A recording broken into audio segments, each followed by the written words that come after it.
Happy Friday, everyone. I'm Tony Wolak, and this is the Hockey Writers Grindline, the Red Wings roundtable for the hockey writers. For the past 5 years, the Grindline has been a weekly column for the hockey writers. Now we're coming to you live. We're excited for another opportunity to talk about the latest Red Wings news, rumors, and strategy with the Hockeytown faithful. And before we dive in, let's meet our version of Chris Draper, Darren McCarty, and Kirk Maltby. First up, we have Devin Little. Devin, how's it going, buddy? Good. How are you doing, Tony? Happy to see you for the great. first time. Yeah, right. Good deal. Next up, we have Ian McNaughton. Ian, celebrating a birthday over the weekend. How was it? It was pretty fun. I got to hang out with my brother. I got to hang out with my grandparents. Some might not see it as a lot, but I had a good time and I had fun, and that's all that really matters to me. Awesome. And last up is our newest member of the Grindline, Pat Brown. How's it going, Pat? Going great. It's cooling off here in the desert out in Phoenix, so it's the time of year we wait for. Awesome. All right. So Red Wings hockey is coming back soon, hopefully. There's been a lot of talk around the NHL and the media lately of January 1st start date. It may be pushed back a little bit, but, around that time, hopefully a few things may need to happen first. But that means training camps happening soon. That means, we'll hopefully see the Red Wings on the ice for the first time since March. So with the new season coming up, I wanted to ask you guys, what constitutes a successful season for the Red Wings? Like we, saw the Red Wings, have a pretty terrible season last year, and to be expected. Everyone's focused on the rebuild, and Steve Yzerman's coming in to make a lot of changes. But Devin, I'll start with you. What do you think? For Jeff Blashill and the Red Wings, what's going to be a successful season in your opinion? So I'll just throw this out there from the get-go. I'm not thinking playoffs. I don't think anyone in the fandom should, but something north of 20 wins should be expected. I think something along the lines of 25 to 30 wins if they're really, hitting their stride. But the key thing is, of course, development. You want to see guys like Filip Zadina play like a prominent role by the end of the year. And potentially more of the kids that are currently overseas start to come over and take over some roles. Good deal. Ian, I'll pass it off to you next. Yeah, just like Devin said, I mean, hopefully not in the basement compared to last year, because last year was really tough to watch. Ask any Red Wings fan, and it was not easy. And I'm not going to galaxy brain it and say that, they're a playoff contender, because they aren't. Like if, 10, 15 more wins compared to last year, I think should be considered a real successful season for them. Yeah, Pat? Yeah, Devin, I really like how you put that between 25 and 30 wins, because I actually had them right about 27. I think 10 more wins than what they saw this past season is a successful season. You hit on player development, and not even just the up-and-comers, but what can the leadership, what can the core of this team do? Can Mantha hit 30 goals if he stays healthy? I think that's a big thing. What can Bertuzzi conceivably do on the second line when he's not surrounded by the Larkins and the Manthas? So I think evaluating that core and how they develop, if they can evolve together, is a real good step in the right direction in a successful season. Yeah, absolutely. So, thinking about it, the Red Wings, they lost 49 games last year. That's quite a bit. But what stood out to me was they lost by 3 or more goals 30 times, which shows that they, were really not a competitive team by any stretch. They had some games where they lost by 6 goals. They had multiple games where they lost by 6 goals.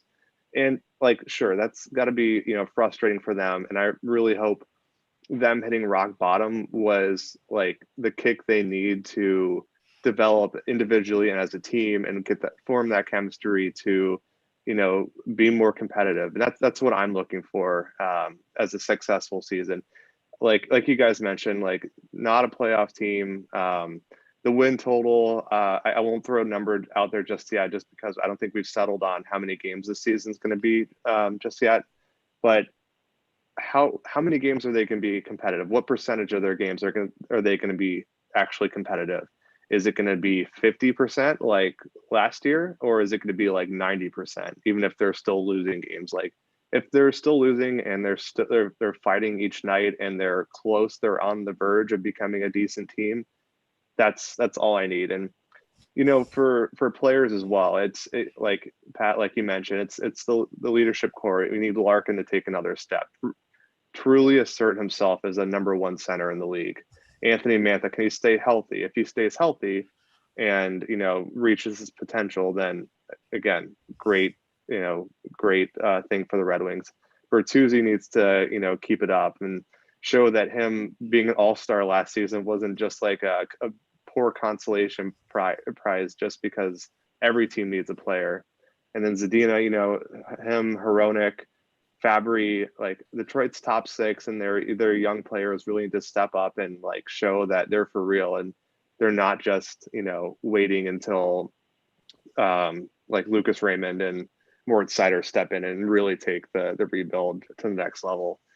Other than that, showing significant signs of improvement with special teams. Their penalty kill and power play were bottom of the barrel last season. And goaltending, Jonathan Bernier is back. He's in a contract year. Surely he has incentive to put up decent numbers and keep the team in it most nights. And Thomas Greiss as well. It's not going to be the same defensive setup as the Islanders had, but he still can give the Red Wings a chance to win every night. And I think that's going to go a long way with keeping them competitive most nights. All right. Argue with that? Yeah. So next up, we want to touch on some of the latest Red Wings news and some of the things that we've discussed over the past couple weeks. And Ian, I want to throw it to you first. You outlined what Jeff Blashill's path to success is going to be.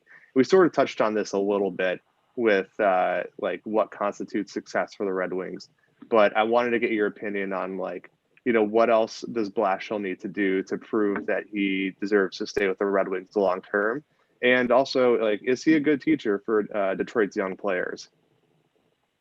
That word teacher, that's a really, you've mentioned that a few times, and it's a really good word because that's kind of what the young guys need, is a teacher to help get them to the next level. I think all of us would agree that they're not a basement team anymore, and I think we would agree that the young guys like the Larkins and the Mantas, like the Bertuzzi, like those guys have shown improvement. They are at the bare minimum quality NHL players, I would think, and a lot of that is because of Blashill. The issue is just we haven't seen the team results. We just haven't seen the team become a contender like we're all used to. And hopefully this is the year where they can make that next step. Again, might not be playoffs, but if it's at least 10 more wins, ideally, like if it was a normal year, but even so, as long as the guys are competitive and they have the willingness to compete, and they're showing the hockey sense too. Like a lot of these guys have shown quite a bit of hockey sense, and even if they're not winning, they're still putting in the heart and the heart and like this, they're coming together with it all, with the hockey sense, the heart, the compete level. It's what you like to see. It's just maybe in 2 years, we'll see a playoff team under Jeff Blashill. That's what I like to see. I don't think he's fired this year because, of a poor performance. I just think this is a building block for a competitive year in 2 years. Yeah. I think when you look at Blashill, he's been successful at every level as an educator, right? As an educator coach. You look at Indiana, you look at Western Michigan, you look at Grand Rapids, and he's been successful pretty much everywhere he's been. And let's face it, don't mince words, he's had nothing in Detroit.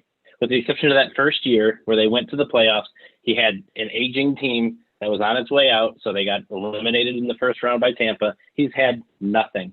So, Ian, I completely agree. I think you look at how does this team progress, and does that determine the future of Jeff Blashill? And I've been pretty hot and cold on him. There are times I think you got to give him a chance. There are times I feel like, well, Larkin's regressed, so why is he still around? But I think this is the year you can really make a judgment. You said it. They're not a bottom feeder anymore. They bring in guys like Nemesnikov and Bobby Ryan who can have an impact, who can take more of a leadership role as well. And I think this is the year we really see if Jeff Blashill is the right coach for this team's future. This is the last year of Blashill's contract as it currently stands too. So I think that not only obviously is there incentive for him to really put his best foot forward, not to say that he hasn't up till now, but I also think that kind of gives Yzerman the freedom to really assess the situation as is, and really kind of make that determination as to whether or not Blashill is going to be his guy. He seemed very supportive of him up until this point, but it'd be crazy if a general manager came out and was against his coach without firing him. So of course he's going to say he likes the guy.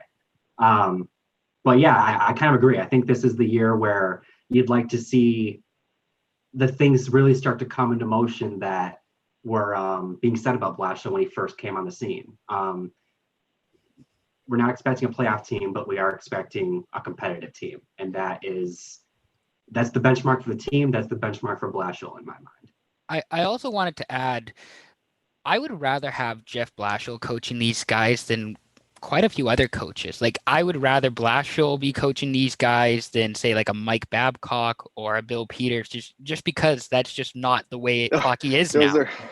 Those are extreme I don't examples, think but it's many just people would want them on the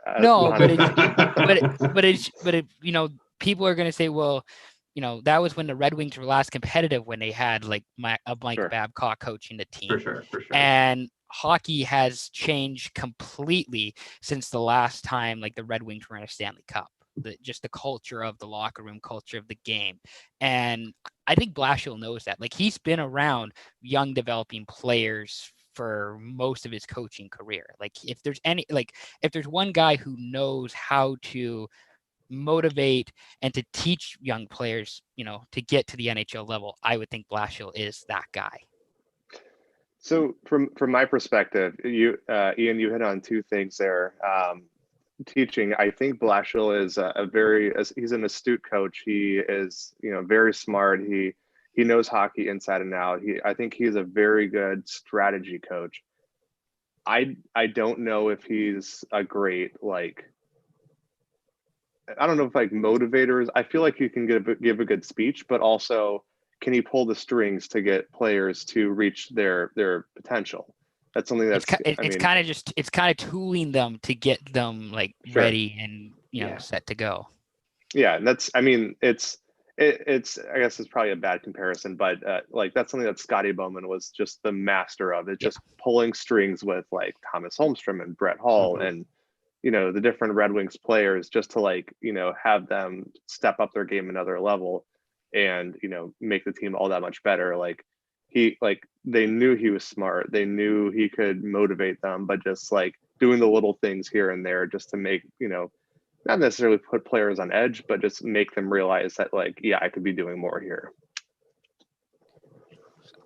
Yeah, I'd agree with that. And I actually I look forward to seeing this year and then maybe years to come with him, because I do think that there is more to see here. I think if Blashill went and signed and was the head coach of another team in the NHL that was in a way better situation than where the Red Wings are at, all of a sudden there'd be a lot of fans that would be like, well, what the heck? Why did we let him go? Because, like I said, there's more to see here. And I can't wait to see it personally. Yeah. Well, again, from before, he's been successful pretty much every level. I think there was some collateral damage now that we're hearing the things that came out about Babcock previously.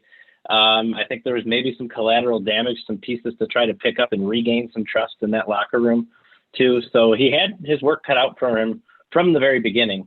And I think this is a really good chance for him to prove himself to everybody. And Ian, I thought that point about him being on the last year of his contract, or Devin, was that you? I don't remember, but that was a great point. He's got to prove it.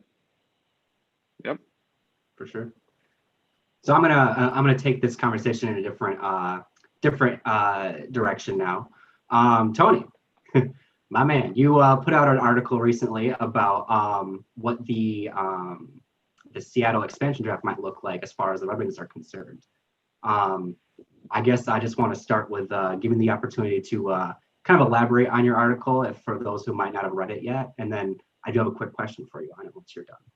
Sure. So, the expansion draft is coming up at the end of this upcoming season. So in the spring or summer of 2021, whenever the season concludes, I put together the Red Wings, I guess, projected protection list, 7 forwards, 3 defensemen, and a goalie who, I think based on their roster composition, they're most likely to be protected. And I'll just run through that real quick. So at forward, we have Dylan Larkin, Anthony Mantha, Tyler Bertuzzi, Michael Rasmussen, Robbie Fabry, Vladislav Nemesnikov, and Evgeny Svechnikov.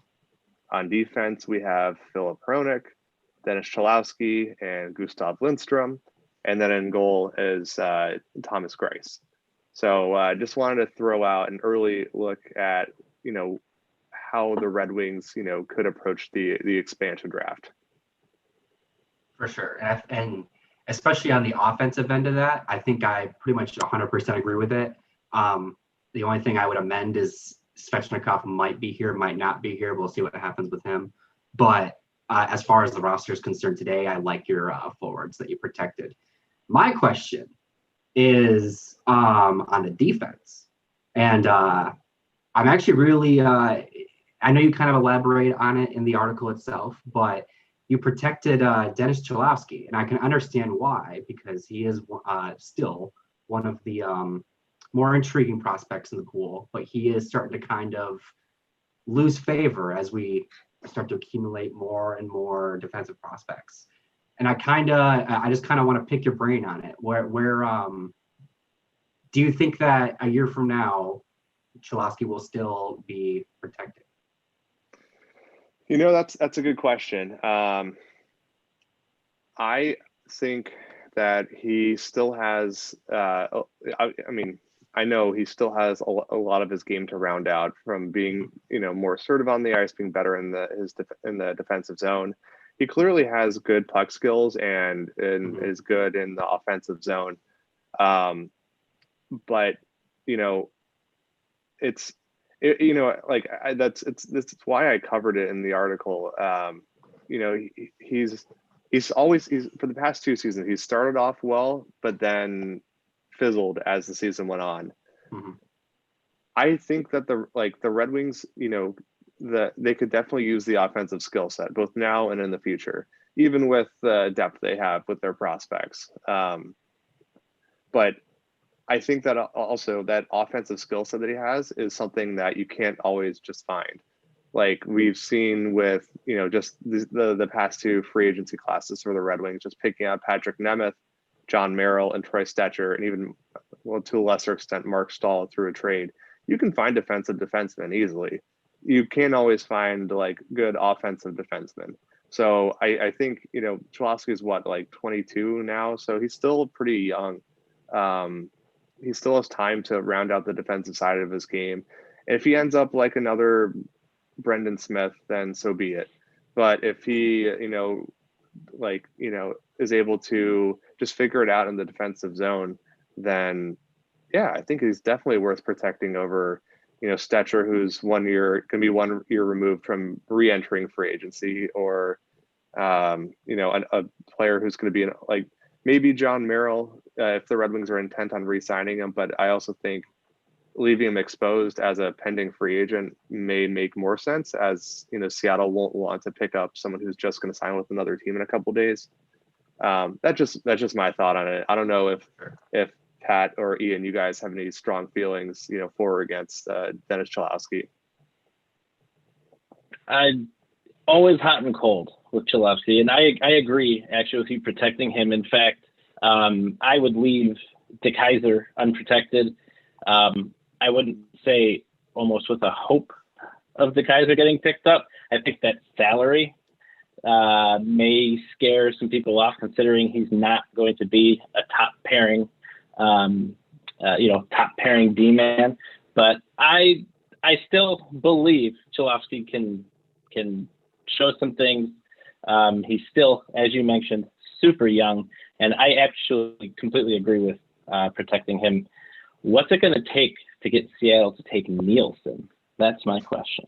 But anyway, Ian, I was going to say, Patrick, you had the key word in all of Red Wings fans dictionary, and that's believe. Like, there's a belief that this team can be better and that the group of guys here can do it.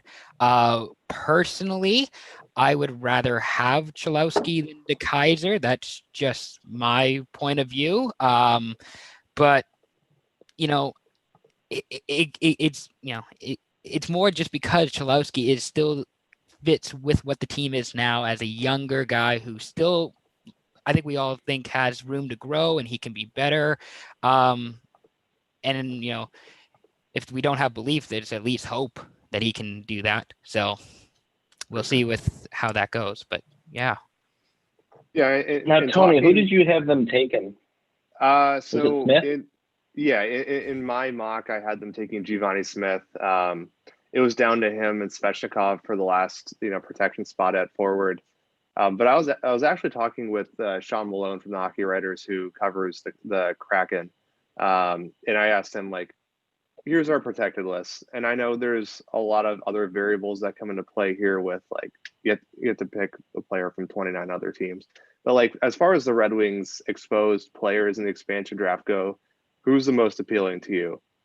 And he actually surprised me and said Adam Erne, which I would not have guessed. I figured it would either be, it would probably either be like Timashov or Giovanni Smith. But, there are people outside the Red Wings who think that Erne has potential to be a, bottom six contributor who can, pitch in 10 goals or so a season.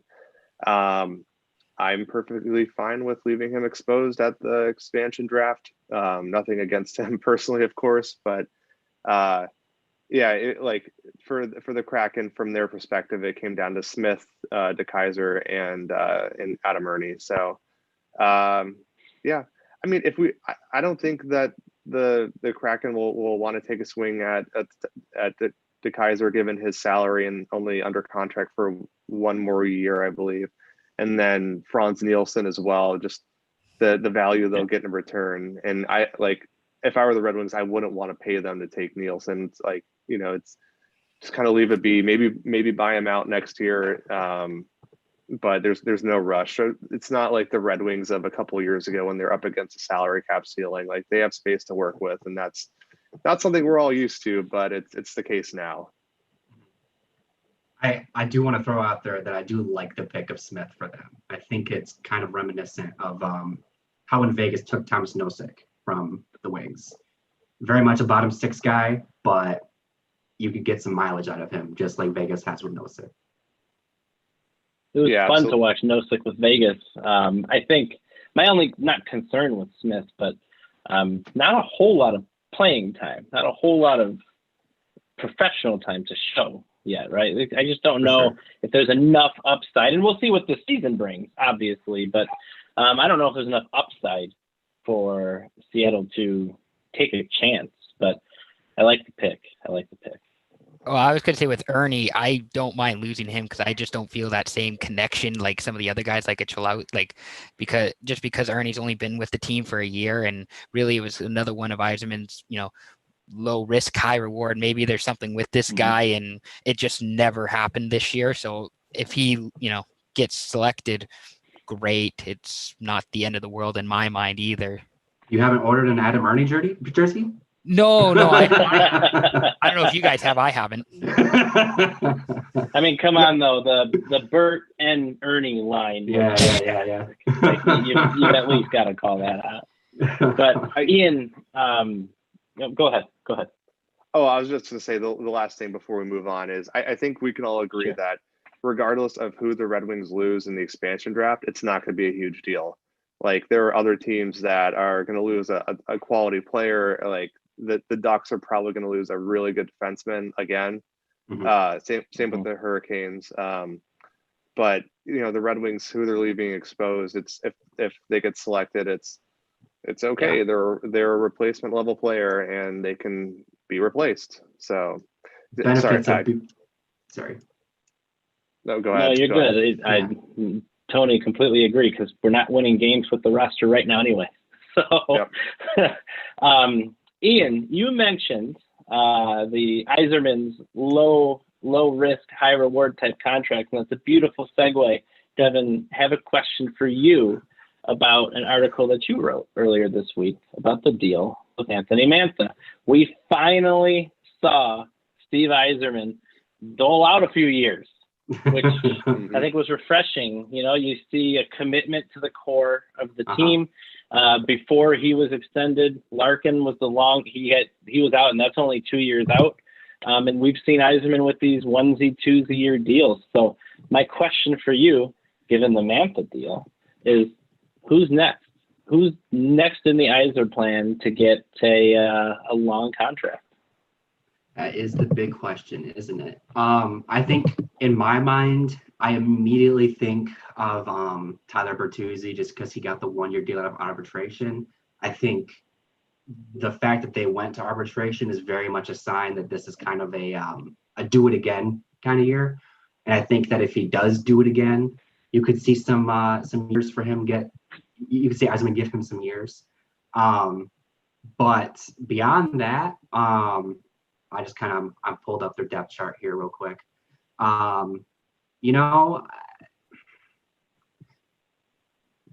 Like I said, Bertuzzi, but next year might be the year that they go fishing, and I mean big game fishing in free agency. And if they happen to find a player that fits into what they're trying to do and comes at a reasonable price, I think that could be the next big contract.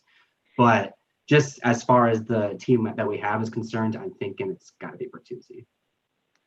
So I agree. Bertuzzi is definitely gonna get a long-term contract next season, probably in the neighborhood of 5.25 million a year. I like Tom Wilson as a comparable. They're similar playing style, but Wilson's a little bit more physical. One other name I'll throw out there is Philip Hronek, who is going to be a restricted free agent coming off his entry-level contract at the end of the season. I'm wondering if the Red Wings skip the bridge deal and go directly to a long-term contract that'll carry him through his 20s and lock him in at a cap hit that's pretty palatable. There's some debate over whether or where Hronek fits in with a competitive team. He's probably not a top pairing defenseman, but he's definitely a solid second pair blue liner. And I'm wondering if the Red Wings might be able to lock him up for $4.5 million for 7 years. So that way they can, have great value towards the back end of the contract when he's in his prime. They would probably pay him maybe $2.5 million next season, but just since they're not really in any sort of cap trouble, they can afford to bump that up just so they can get savings towards the back end of the deal. So that's just another name I'll throw out there. Ian, how about you? Yeah, Hronek was a name that definitely came to mind. Bertuzzi obviously is another candidate. There's not a whole lot. It's slim pickings when you look at this roster as I think it's a guy who's going to get a next big deal. A wild card I want to throw out there is maybe Troy Stecher. He's a young guy. If he has a really good year this year, he's someone I could see that gets like a 4-year, 5-year deal possibly. Hopefully, Stevie Y doesn't do the Kenny Holland and give him a no trade clause and all that sort of stuff. That would be nice. But Stetcher is kind of my wild card that I'll have my eyes on coming over. He's got a chip on his shoulder coming over from Vancouver, and he wants to, kind of show off to his old team that I'm still pretty good. I can still, be a really good defenseman. And I'm going to go with probably Stetcher as my wild card dark horse pick. All right, good deal. I think I just want to throw out there real quick. I think that to go along with Stetcher, I think that Nemesnikov, who also got a 2-year deal off of free agency, I think that there's kind of an outside chance that he could endear himself to the organization and could potentially carve out a role for himself, especially in like a third line kind of thing. So, yeah.